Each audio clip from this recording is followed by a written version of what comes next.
কখনো সন্তানের জন্য সম্পদ রেখে দেবেন না, সন্তানকে সম্পদে রূপান্তরিত করুন। আমি কি অপরচুনিটির পিছনে ঘুরতে চাই নাকি অপরচুনিটিকে আমার পিছনে ঘুরাইতে চাই? তাহলে জমি বিক্রি করে কি সিভি ড্রপ করা বেশি দরকার নাকি জমি বিক্রি করে স্কিল ডেভেলপমেন্ট করা দরকার? বা প্রফেশনাল স্কিল এটা এসএসসির আগেই শেষ করতে হবে।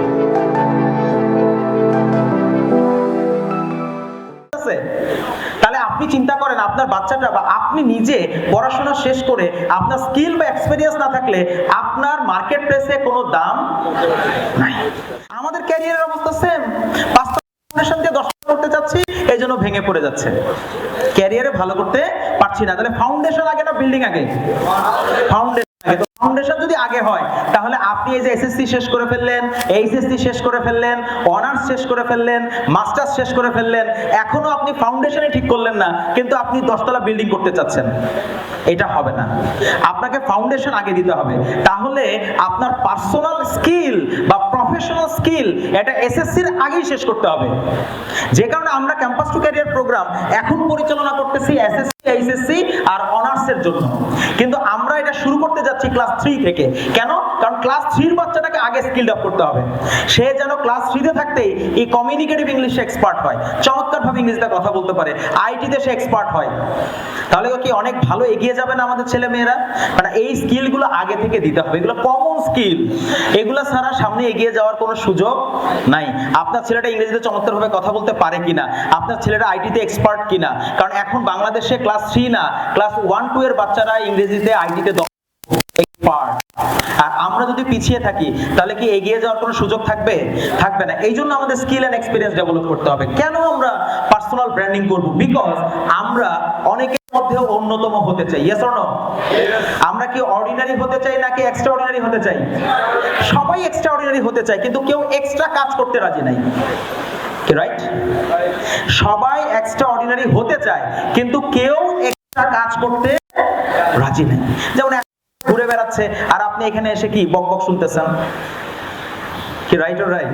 So that's the fact. So খেয়াল করতে হবে, আমাদেরকে অন্যতম হতে হবে। আমি অনেকের থেকে আলাদা হব, তো আমি আলাদা হব কি দিয়ে? ড্রেস দিয়ে? আমি দামি ড্রেস পরলে কি আলাদা হয়ে যাব? নো। আমার স্কিল এন্ড এক্সপেরিয়েন্স, আমার পারফরম্যান্স, অ্যাক্টিভিটি দিয়ে আমি আমার অবস্থানটাকে চেঞ্জ করব। That's the fact. এরপরে আমি লিডস টু অপরচুনিটি, অপরচুনিটিকে লিডস করব। আমি যদি লিড না করতে চাই অপরচুনিটিকে, তাহলে কিন্তু আমাকে আমার স্কিল ডেভেলপমেন্ট করতে হবে। আমি কি অপরচুনিটির পিছনে ঘুরতে চাই নাকি অপরচুনিটিকে আমার পিছনে ঘুরাইতে চাই? অপরচুনিটিকে আমার পিছনে ঘুরাতে চাই। কিন্তু বাংলাদেশের প্রেক্ষাপট কি? পড়াশোনা শেষ করবে, এরপর দাঁড়ে দাঁড়িয়ে খালি সিভি ড্রপ করবে, পরীক্ষা দিতে থাকবে, লাগে 1 বিঘা জমি মাপ বিক্রি করে দিবে, এই টাকা দিয়ে সে খালি সিভি ড্রপ করবে আর পরীক্ষা দিবে, সিভি ড্রপ করবে আর পরীক্ষা দিবে। কি রাইট রাইট? আমার একটা অভিজ্ঞতা আছে, মেসে থেকে যখন পড়াশোনা করতাম, আমার এক বড় ভাইকে দেখতাম যে মাস্টার্স শেষ হয়ে গেছে, ও বাড়িতে গিয়ে 1 বিঘা জমি বিক্রি করছে, করে নিয়ে এসে টাকা ব্যাংকে রাখছে। আমি বললাম ভাই, তো আমাকে একদিন বলতেছে এই যে দেখো আজকে বাড়ি থেকে টাকা নিয়ে আসলাম জমি বিক্রি করে। আমি বললাম ভাই কেন? বলে এই যে যত পরীক্ষা আছে, যত সার্কুলার আছে, সব জায়গায় আবেদন করব আর পরীক্ষা দেব। আচ্ছা, সব জায়গায় আবেদন করলে আর পরীক্ষা দিলে কি চান্স হবে নাকি এটার জন্য প্রিপারেশন নিতে হবে? তাহলে জমি বিক্রি করে কি সিভি ড্রপ করা বেশি দরকার নাকি জমি বিক্রি করে স্কিল ডেভেলপমেন্ট করা দরকার? রাইট। আমি একটা কথা সব সময় বলি, কখনো সন্তানের জন্য সম্পদ রেখে না, সন্তানকে সম্পদে রূপান্তরিত করবেন। কি বললাম? সন্তানের জন্য সম্পদ রেখে যাবেন না, সন্তানকে সম্পদে রূপান্তরিত করবেন। কারণ আপনি সন্তানের জন্য যে সম্পদ রেখে যাচ্ছেন, এই সম্পদ থাকবে তার কোনো গ্যারান্টি আছে? আর সন্তানকে যদি সম্পদে রূপান্তরিত করেন, তাহলে সম্পদ কি থাকবে না? সম্পদ কি তৈরি হবে না? তৈরি হবে, রাইট? তাহলে কোনটা দরকার? সম্পদকে মানে সন্তানের জন্য সম্পদ রাখা দরকার নাকি সন্তানকেই সম্পদে রূপান্তরিত করা দরকার? ইয়েস। তাহলে you have to make the budget. আপনাকে একটা বাজেট করতে হবে আপনার সন্তানের দক্ষতা তৈরি করার জন্য, এটি খুব গুরুত্বপূর্ণ। সো আরেকটি গুরুত্বপূর্ণ সবসময় যে আমরা সবসময় নিজেকে বলতে হবে যে আমি কে, আমি কি কি পারি, আমি কোথায় যাচ্ছি। কারণ আমরা এখানে যদি জিজ্ঞেস করি ক্যারিয়ারে আমরা কে কি হতে চাই, এটা কি বলতে পারবো? আমি যদি একজন এসএসসি স্টুডেন্টকে জিজ্ঞেস করি, আমাদের এখানে কি এসএসসি স্টুডেন্ট আছে? মানে এসএসসি পরীক্ষা শেষ করেছে এরকম? হ্যাঁ, 2-1 আছে। আমরা যদি ওদেরকে প্রশ্ন করি ভাই তুমি কি করতে চাও, কি হতে চাও, স্পেসিফিক্যালি ও কি বলতে পারবে? বলবে স্যার হ্যাঁ, যখন এসএসসি পাস করে নাই, পরীক্ষা দেয় নাই, তখন আমার জীবনের লক্ষ্য নামে একটা কি লিখছি, আমরা রচনা লিখছি, সেখানে সবাই লিখছে আমরা ডাক্তার হতে চাই। সবাই ডাক্তার হতে চায়। কেন? কারণ ওই যে রচনার বইয়ে লেখা ছিল তাই। আমাদের বাবা মারা কেউ জিজ্ঞেসই করে না, এটা খেয়ালও করে না যে তুমি তো ডাক্তার হতে চাও না, তাহলে তুমি কেন এটা মুখস্থ করে লিখতেছো। তাহলে গোল সেট আপ কবে হওয়া দরকার? এসএসসির আগে না এসএসসির পরে? এখন আমি ডাক্তার হতে চাই, গোলটা সেট আপ যদি আরো আগে না করি তাহলে আমি কি ডাক্তার হতে পারবো, ইঞ্জিনিয়ার হতে পারবো? আমি যা হতে চাই তার গোল সেট আপ হতে হবে ক্লাস 3, 4, 5-এ। ওই সময় গোল সেট হয়ে যাবে। আমাকে বুঝে যেতে হবে যে আমাকে কি করতে হবে আমার স্কিল ডেভেলপমেন্টের মধ্য দিয়ে। সো এই জিনিসগুলো খুব গুরুত্বপূর্ণ। আমার মধ্যে কনসিস্টেন্সি থাকতে হবে। আমাদের সবচেয়ে বড় প্রবলেম হচ্ছে যে আমরা কাজগুলো কিভাবে করি। দেখেন, doing things rightly, doing things right or doing right things rightly, আমাদের কোনটা দরকার?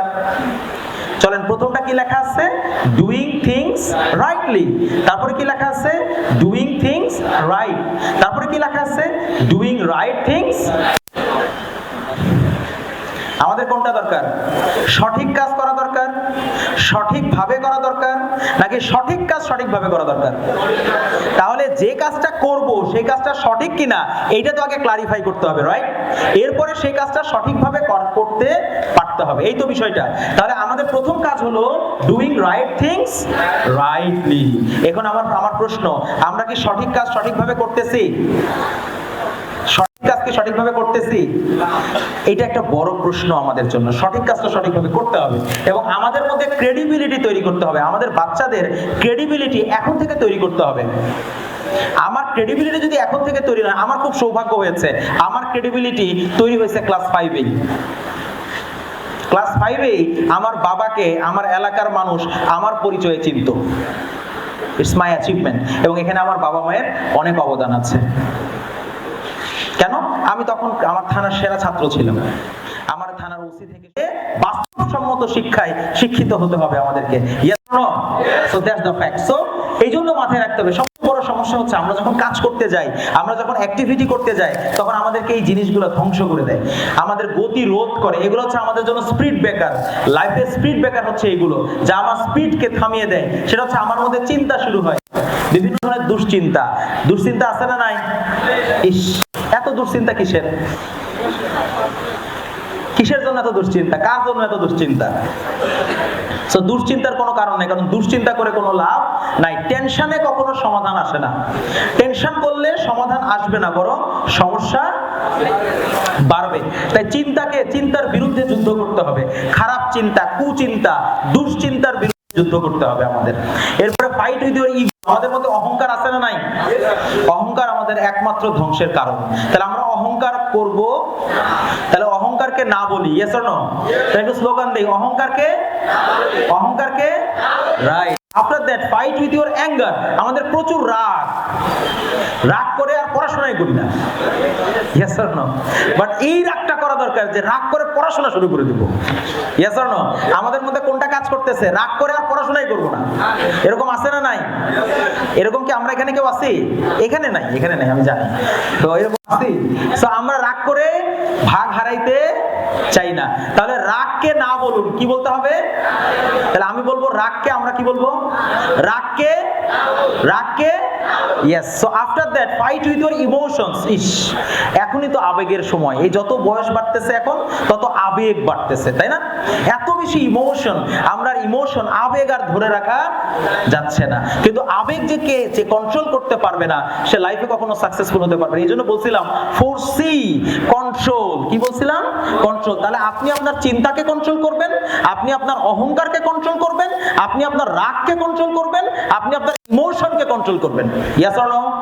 এবং নিজের সাথে কমিটেড হবেন যে এগুলো আর কখনো করবেন না। এবং এটার জন্য চ্যালেঞ্জ নিতে হবে যে জীবনে এগুলো আমাকে টাচ করতে পারবে না। ক্লিয়ার? সো আফটার দ্যাট আমার মধ্যে লেজিনেস, অলসতা আছে না নাই? আমরা কি অলস না? না, আমরা অলস না। এখানে কেউ অলস নাই। সো আমরা কি অলসতা করতে চাই? অনেক বেশি পরিশ্রম করতে হবে, কারণ পরিশ্রম না করলে ভাগ্য পরিবর্তন হবে না।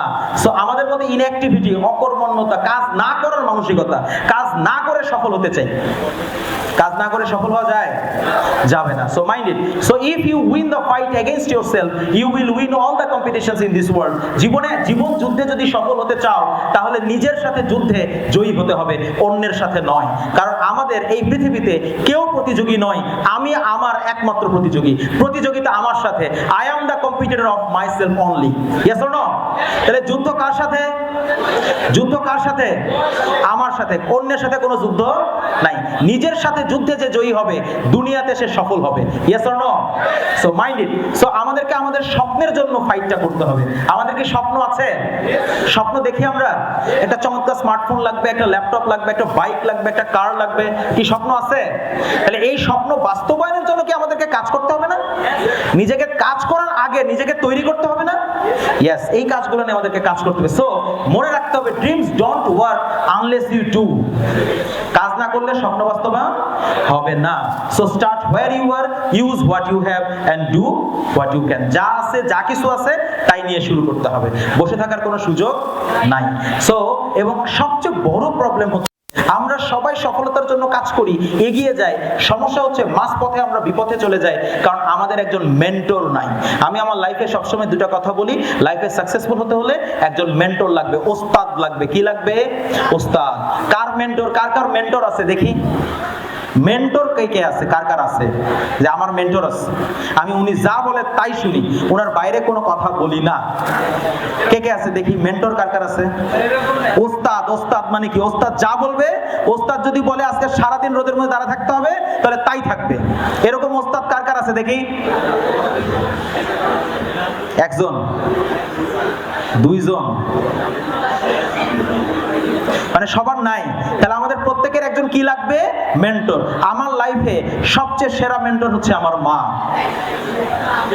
সবচেয়ে সেরা মেন্টর হচ্ছে আমার মা। আমি মনে করি আমার যতটুকু সফলতা, এই সফলতার জন্য একমাত্র সবচেয়ে বেশি অবদান